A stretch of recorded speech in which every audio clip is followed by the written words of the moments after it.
soal Al-Ustadz Yazid Jawas. Asy'ariyah tidak termasuk kepada ahlu sunnah wal jamaah, tapi kenyataan orang-orang yang menisbatkan dirinya kepada Asy'ariyah itu mereka mengajak orang untuk beribadah kepada kubur-kubur. Nah belakangan dia buat sebuah kitab, sebuah buku, dia katakan kalau Asy'ari itu sesat kafir. Saya tidak bisa diam lagi.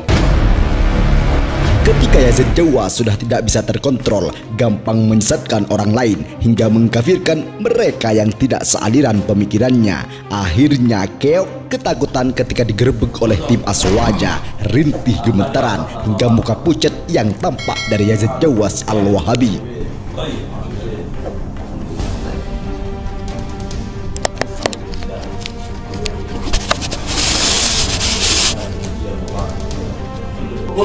كل محنة نهج. نعم. الاتحاد يوجد القوة، قوة تضمن النجاح. الدعوة إلى الله. الدعوة شوف. نعم. Ente dengar dulu, ente dengar. Kita tahu rumah ya, mau dihormati. Enggak, maksudnya supaya beliau ini tahu. Beliau, antum bukan rektor. Kita tahu rumah. Kita ini ketemu dengan beliau sekarang. Ente dengar dulu, ente dengar. Ente dengar.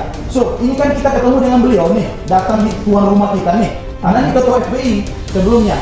Sekarang ada pengurus baru dan Anda sudah sampaikan. Jadi sekarang yang kita mau bicarakan bukan urusan sekarang ini, tapi sebelumnya. Kalau dakwah ilallah, fadl, kita dukung, kita bawa ke daerah-daerah.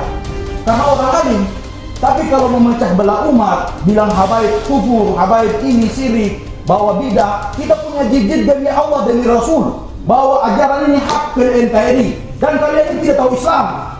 Habib Rizik pun dituduh sesat karena meyakini akidah Asy'ari. Sungguh biadab atas tuduhan Yazid Jawas Al-Wahabi ini.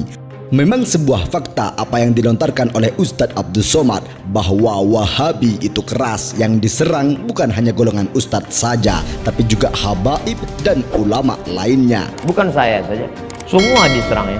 Ustadz Zaitun Rasmin diserang, Habib Rizik Syihab diserang, saya diserang, Ustadz Bakhtiar Nasir diserang, A.A. Gim diserang, Ustadz Arifin Ilham dikatakan Ustadz ahli bid'ah. Semua mereka serang. Oh itu yang ngejek saya kejar, lari, ligah pugah, tunggang langgang. Ini sangkanya kita kurus tak bertenaga. Cobalah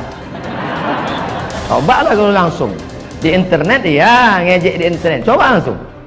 Namun kali ini tuduhan tersebut bisa dikatakan salah alamat karena yang dihadapi adalah Habib Rizik. Para ulama Nusantara sangat segan dengannya. Nah ini Yazid Al-Wahabi dengan santainya memfitnah sesat. Pemahaman dia keluar dari Mu'tazilah kepada pemahaman sunnah, antara itu ini yang kemudian menyebar, diikuti oleh pengikut-pengikutnya sampai juga ke Indonesia ini. Pemahaman Asy'ariyah yang dinisbatkan kepada Abul Hasan Al-Asy'ari, pada hakikatnya Abul Hasan berlepas diri. Fitnahan bertubi-tubi dari Wahabi tidak membuat Habib Rizik gentar sedikit pun. Habib Rizik langsung menjawab dengan data dan fakta. Al-Ustadz Yazid Jawas, sebetulnya beliau ini seorang ustadz Salafi, Wahabi, sering memberikan ceramah di mana tempat. Kita tidak pernah usir, kita tidak pernah serang dia, kita tidak pernah jawabin dia, kita tidak pernah mencegah upaya dakwah dia di lingkungan dia. Tapi belakangan makin lama makin berani mencaci maki habaib, mencaci maki majelis-majelis daripada Ahlus Sunnah wal Jamaah. Nah belakangan dia buat sebuah kitab, sebuah buku. Dia katakan kalau Asy'ari itu sesat kafir, Maturidiyah itu sesat kafir. Nah begitu dia buat buku itu, saya tidak bisa diam lagi. Karena la yumkin ala ayu wahid yani an yaskut alal fitan. Semacam ini nggak boleh, ada hal-hal semacam ini. Idza dhaharatil fitan fa alal alim an yatakallam an yatasaddar bi ilmi.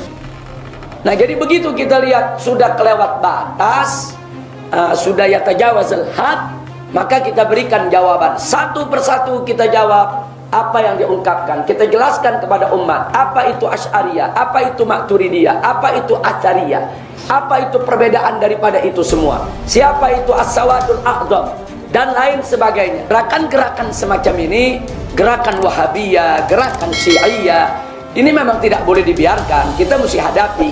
Tapi kalau bagi ulama kan menghadapinya harus ilmiah, harus bil adillah wal barahin, dengan dalil, dengan argumentasi, bukan dengan otot, bukan dengan tenaga.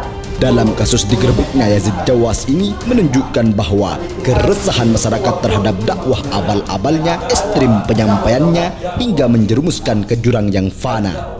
Melihat semua ini, kira-kira siapakah yang benar-benar sesat menyesatkan menurut Anda? Kita tahu rumah ya, mohon dihormati. Enggak, maksudnya supaya beliau ini tahu, beliau antum bukan lekor. Kita ini ketemu dengan beliau sekarang. Ente dengar dulu, ente dengar.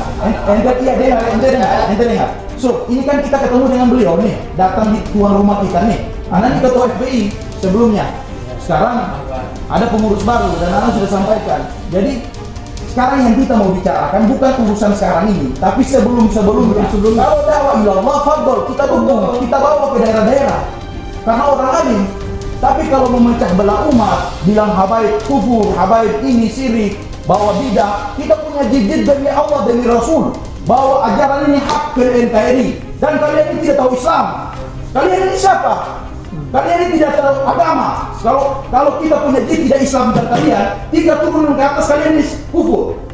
Jangan pungkiri, Ustaz. Jangan pungkiri. Ente dari Suriah, anak katakan sama ente dari Suriah, ente tidak tahu apa Islam dakwah di Indonesia bagaimana. Karena ini menyinggung loh, menyinggung.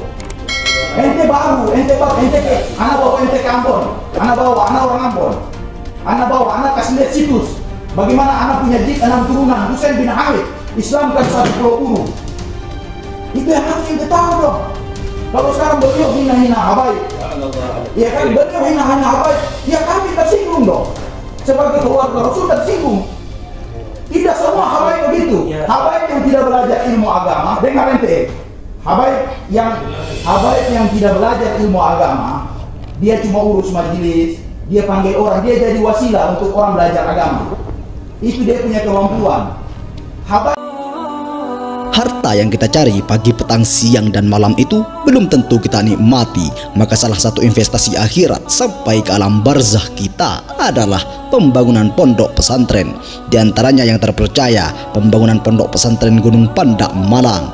Rekening wakafnya BSI 7181981851 atas nama Pondok Pesantren Gunung Pandak. Jangan lupa kontak konfirmasinya 0822 2847 0705. Berkah rezekinya, anaknya anak soleh solehah menjadi penghafal Al-Quran, dan negeri ini menjadi baldatun thayyibatun wa rabbun ghafur. Pahala terus mengalir meski umur kita telah berakhir.